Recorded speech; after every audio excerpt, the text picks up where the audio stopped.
Tu veux performer en Aerox, voici 3 choses plus importantes que le compromise run.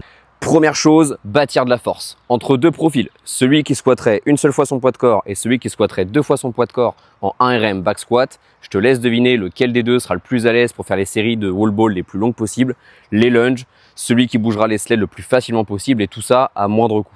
Deuxième chose, développer tes seuils physiologiques et ta capacité à les maintenir dans le temps. Tout ça dans l'objectif d'améliorer tes vitesses de course et d'améliorer ta capacité de récupération durant ton run de la station précédente. Et ça passe par du travail long et cyclique étalé sur des progressions sur plusieurs mois.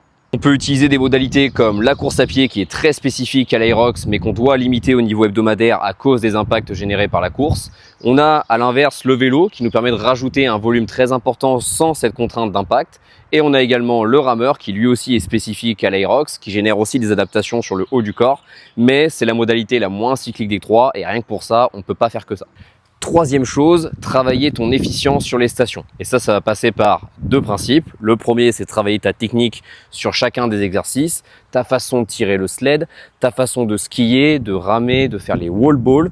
Tous ces petits détails, ça va te permettre de gagner quelques secondes à chacune des stations et de produire le même résultat pour un moindre effort. Et deuxième principe qui rentre toujours dans la case efficience, c'est développer ta mobilité. Par exemple, sur un wall ball, si en plus de lutter contre le ballon, tu es en train de lutter contre ton propre corps qui ne veut pas venir complètement s'accroupir à la verticale par manque de mobilité de cheville, de hanche, etc. Tu rajoutes de la friction, tu rajoutes un effort pour un même résultat, alors que si tu étais plus mobile et plus aligné, ça se passerait beaucoup mieux. Même exemple sur les burpees, si à chaque remontée de burpees, c'est pénible pour toi de revenir fermer ta hanche pour te redresser, c'est le même principe, tu te fatigues, tu perds du temps et de l'énergie.